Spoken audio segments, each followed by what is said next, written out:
Hey guys, welcome back to Swadanand for another episode. ಇವತ್ತು one more weight loss recipe ತೋರಿಸ್ತಾ ಇದ್ದೀನಿ. Soya ಚಂಕ್ಸಿಂದ ಮಾಡೋದು. Soya ಚಂಕ್ಸ್ನ ನಾನು mini soya chunks ತೊಗೊಂಡಿದ್ದೀನಿ. ನಿಮಗೆ ಯಾವ ಸೈಜ್ ಬೇಕೋ ಆ ಸೈಜ್ ನೀವು ತೊಗೊಬೋದು. ಅದನ್ನು ಒಂದು 30 ಗ್ರಾಮ್ಸ್ ಆಫ್ ಸೋಯಾ ಚಂಕ್ಸ್ನ ನಾನು ಹಾಟ್ ವಾಟರಲ್ಲಿ ನೆನೆಸಿ ಸೋಕ್ ಮಾಡೋಕ್ಕೆ ಬಿಡ್ತಾಯಿದ್ದೀನಿ. ಸೋಕ್ ಆದಮೇಲೆ ಕಂಪ್ಲೀಟ್ ವಾಟರ್ನ ನೀವು ಸ್ಕ್ವೀಸ್ ಮಾಡಿ ಒಂದು ಬೌಲ್ ಅಥವಾ ಒಂದು ಪ್ಲೇಟಿಗೆ ಟ್ರಾನ್ಸ್ಫರ್ ಮಾಡ್ಕೊಬೇಕು. ಇದು ತುಂಬ ಸಾಫ್ಟಾಗಿ ಆಗಿರುತ್ತೆ.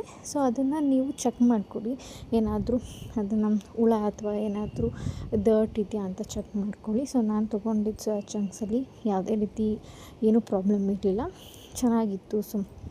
ಇದನ್ನು it is good to cook ಅಂತ. ಇದಕ್ಕೆ ನಾನು ಸಾಲ್ಟ್, ಖಾರದ ಪುಡಿ, ಚಿಲ್ಲಿ ಫ್ಲೇಕ್ಸ್, ಗರಂ ಮಸಾಲ ಹಾಗೆ ಆರಿಗ್ಯಾನೋ ಸಹ ಹಾಕ್ಕೊಂಡಿದ್ದೀನಿ. ನಿಮಗೆ ಬೇಕಾದರೆ ತಿಕ್ ಕೋಟಿಂಗ್ ಏನಾದರೂ ಬೇಕಿದೆ ಹಾಫ್ ಸ್ಪೂನ್ ಆಫ್ ಕರ್ಡ್ ಹಾಕ್ಕೊಂಡು ನೀವು ಮಿಕ್ಸ್ ಮಾಡಿಕೊಂಡು ತಿಕ್ ಕೋಟಿಂಗ್ನ ಕೊಟ್ಕೊಬೋದು. ಇದನ್ನು ಅಗೇನ್ ನಾನು ಒಂದು 10 ಮಿನಿಟ್ಸ್ ಅಷ್ಟು ಸೋಕ್ ಮಾಡ್ತೀನಿ. ಬಿಕಾಸ್ ಸೋಯಾ ಚಂಕ್ಸ್ ತುಂಬ ಬ್ಲ್ಯಾಂಡ್ ಇರುತ್ತೆ, ಟೇಸ್ಟ್ ಅಷ್ಟು ಇಷ್ಟ ಆಗೋದಿಲ್ಲ ಅನ್ನೋರು ಈ ಥರ ಸೋಕ್ ಮಾಡಿಕೊಂಡ್ರೆ ಟೇಸ್ಟ್ ಚೆನ್ನಾಗಿ ಬರುತ್ತೆ.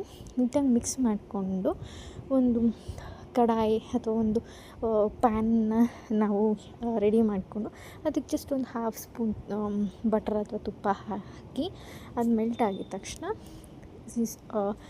ಮ್ಯಾರಿನೇಟೆಡ್ ಸೋಯಾ ಚಂಕ್ಸ್ನ ಹಾಕ್ಕೋಬೇಕು. ಹಾಕ್ಕೊಂಡು ಒಂದು 15 ಮಿನಿಟ್ಸ್ ಕುಕ್ ಮಾಡಿ. ಎವ್ರಿ 5 to 6 ಮಿನಿಟ್ಸ್ ಸ್ವಲ್ಪನೇ ವಾಟರ್ ಆ್ಯಡ್ ಮಾಡಿ ಅದಕ್ಕೆ. ಅದಕ್ಕೆ ಕುಕ್ ಮಾಡೋಕ್ಕೆ ಸ್ವಲ್ಪ ಮಾಯ್ಸ್ಟ್ ಇರಬೇಕು ಅಂತ. 5 ಮಿನಿಟ್ಸ್ 15-20 ಮಿನಿಟ್ಸ್ ಆದಮೇಲೆ ನೀವು ಇದನ್ನು ಸರ್ವ್ ಮಾಡ್ಬೋದು.